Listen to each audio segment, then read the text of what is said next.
This is Snowman of Hook Mountain. He is one of the largest, heaviest, most imposing figure in the ThunderCats Ultimates lineup. And in this video, I will tell you exactly why he deserves a place on your shelf. Snowman lives at the top of Hook Mountain, in the castle of the snowman. He is a fierce warrior, proud, disagreeable at first. His only companion is Snow Meow, a giant white cat who serves as his steed. He first appears in Season 1, Episode 13. The episode is called Lord of the Snows. Lion-O climbs Hook Mountain alone, looking for a meteor of Thundrillium. Snowman refuses to give it up. He challenges Lion-O to a duel. Lion-O wins, but Snowman falls into a bottomless chasm. Lion-O climbs down and saves him. That is how you earn the friendship of a snowman. From that moment, he becomes one of the ThunderCats' most loyal allies. He is so trusted that Lion-O later names him to the League of Third Earths. This figure is part of Wave 4 of the ThunderCats Ultimates line by Super7. It was sculpted by the Four Horsemen.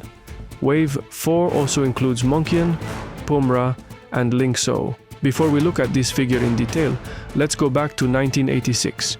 LJN gave you this, a 6-inch figure with 5 points of articulation, a lever on the back that moved the right arm up and down, 3 accessories, a helmet, a spear, and a shield, all in grey plastic, no shading, no texture, no detail. That was the state of the art in 1986, and it was fine. It was a toy for children. In 2022, Super7 gave you this. Same character, different everything. Keep that in mind as we go through the details. Let's start with the head.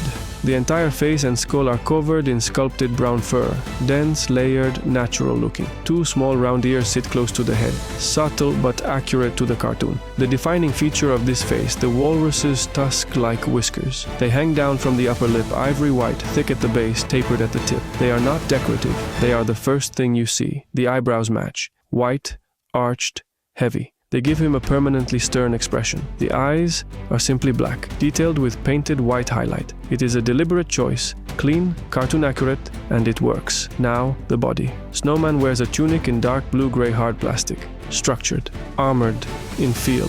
Underneath bright blue sleeves, a bright blue belt, bright blue pants, 2 clearly distinct shades of blue. The contrast is subtle but intentional. Look at the transition between the tunic and the sleeves. The color shift is clean and sharp.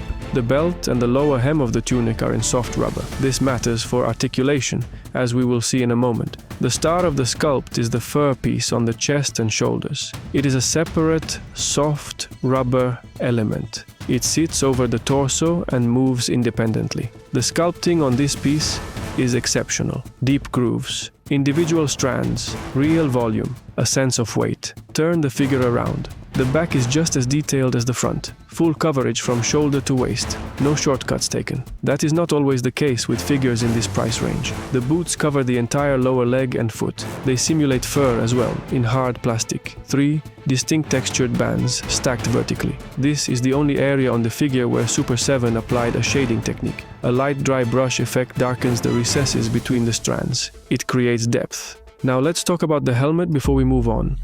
The helmet is a separate accessory. It fits over the single head and stays securely in place unless you tip the figure upside down. Dark metallic gray, 2 lateral flanges, a spike at the top, a lower grille section with recesses painted flat black.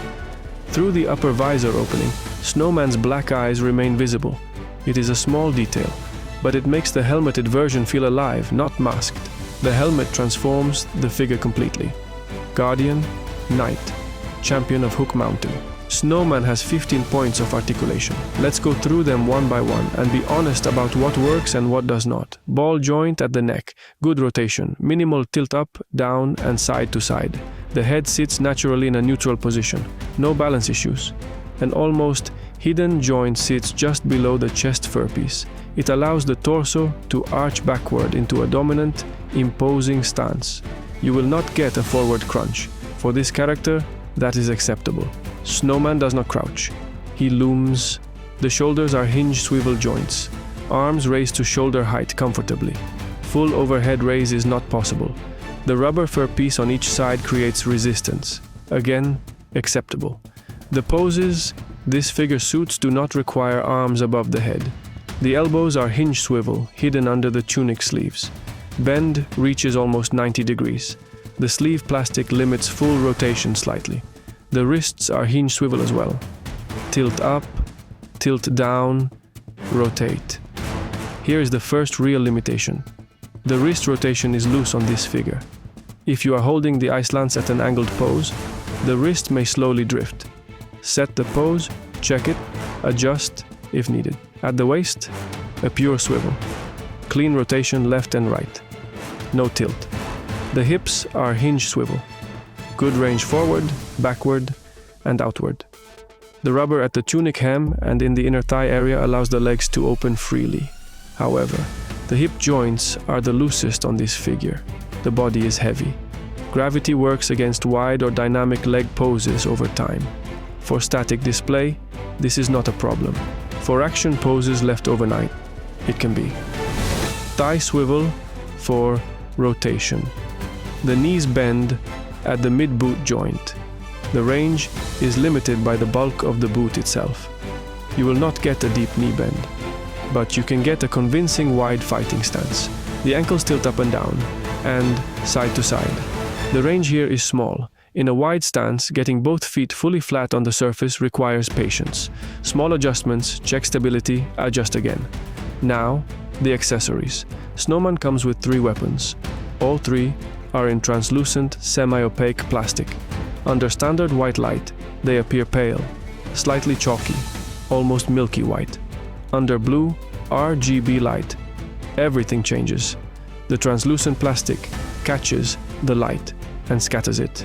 The weapons glow. The ice spear is the shorter of the 2 weapons. It has a twisted shaft and a sharp, tapered tip. The ice lance is the longer weapon. Wide conical base, long thin tip, extending well past the figure's head. The silhouette of the lance raised overhead is one of the strongest display options on this figure. The ice shield is irregular and crystalline, jagged, uneven, asymmetrical. It looks like broken ice. To mount the shield handle in the grip hands, warm the hand slightly before inserting it. The plastic is stiff at room temperature. Forcing it cold risks cracking the handle peg.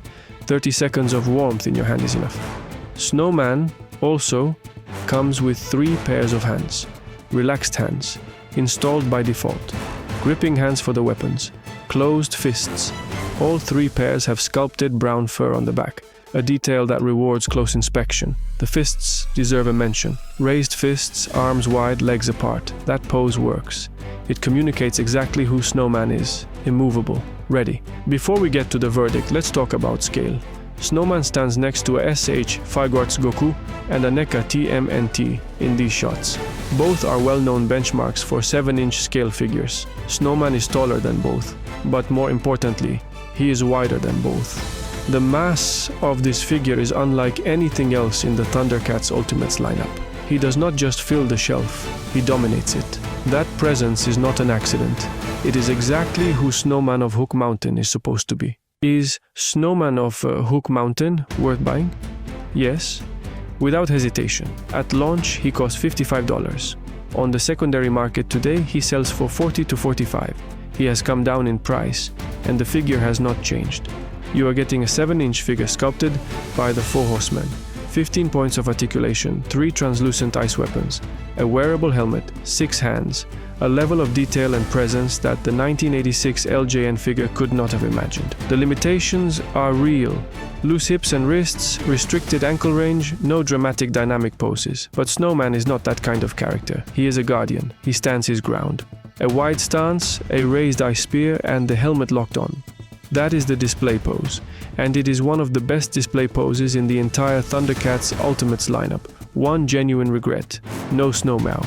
A figure of this companion cat would complete the scene entirely. Super7 has not announced one. But with this line, you never know. If you are building a ThunderCats Ultimates collection, Snowman belongs on the shelf. If you are looking for your first figure from this line, this is an excellent place to start. Links are in the description. Subscribe if you want to see more. I will see you in the next one.